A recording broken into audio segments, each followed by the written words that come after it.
3 keys to victory: Pittsburgh Steelers vs Minnesota Vikings Week 2. When the Pittsburgh Steelers take the field on Sunday for what promises to be a raucous welcome back from their Steel City fans, they'll face a Minnesota Vikings team considerably tougher than many anticipated back when the Steelers originally released their 2017 schedule. By contrast to Pittsburgh's Week 1 opponent, the Cleveland Browns, the Vikings are a team with a realistic shot to defeat any NFL team on any given Sunday, Thursday, or Monday. In view of what we saw, or didn't see, from the Steelers last Sunday in Cleveland, and also taking account of the team that Vikings head coach Mike Zimmer has carefully assembled during the 2016 season and via the 2017 NFL Draft, Pittsburgh definitely has its work cut out in its season debut before the hometown crowd. With the stage set for what promises to be a very competitive clash, it's time to roll out the 3 keys to a Steelers victory over the men in purple. Key number 1, limit Dalvin Cook, i.e. the Vikings' rushing game. If you're under the impression, following Adrian Peterson's departure for the Big Easy back in April, that the Vikings have reverted to a pedestrian ground attack, you might be in for quite a surprise. Rookie running back Dalvin Cook has a stellar resume, which includes the notable honor of being the Florida State Seminoles' all-time leading rusher. Despite being a second-round pick in the 2017 NFL Draft, Cook had been ranked by Sports Illustrated in its draft preview as the top RB available. Last Monday night against the New Orleans Saints, Cook set a new Minnesota record for a regular season debut by a rookie RB with 127 yards on 22 carries, an impressive 5.8 yards per carry average.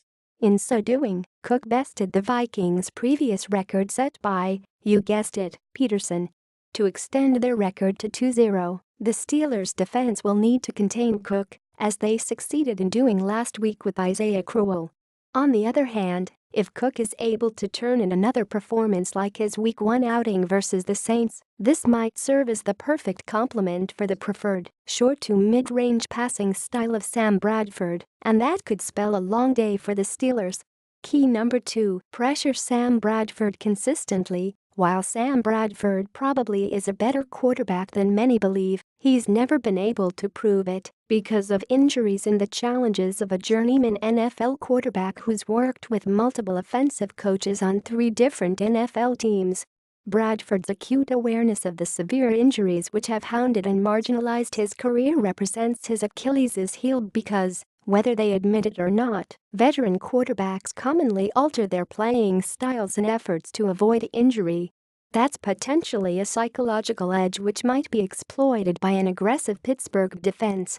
Last Monday night, given adequate pocket time to survey the field, Bradford passed for 346 yards and 3 TDs. That's why, despite the anticipated absences of some key defensive players, the Steelers must harass Bradford throughout this game. With reports circulating this past week that Bradford might be working with a gimpy knee, there's a real possibility he might not be able to finish the game, particularly if he's sacked or forced to run out of the pocket. Make no mistake, though, that Bradford knows better than to hold onto the football, as long as rookie Deshaun Kaiser repeatedly did last Sunday in Cleveland, thereby helping Pittsburgh to pad its early season sack stats. Given enough time with his talented receiver core, Bradford has shown that he can do some real damage. Key number 3, take some pressure off of Antonio Brown. Pittsburgh's offense clearly needs to be more productive this week than in its Week 1 performance in Cleveland. Additionally, the Steelers can't expect even the incomparable Antonio Brown to be their savior each and every week, as he was in the Browns game. Martavis Bryant, who got off to a slow start in the Cleveland game, must step up to reclaim the bookend role he played so well prior to his suspension by the league.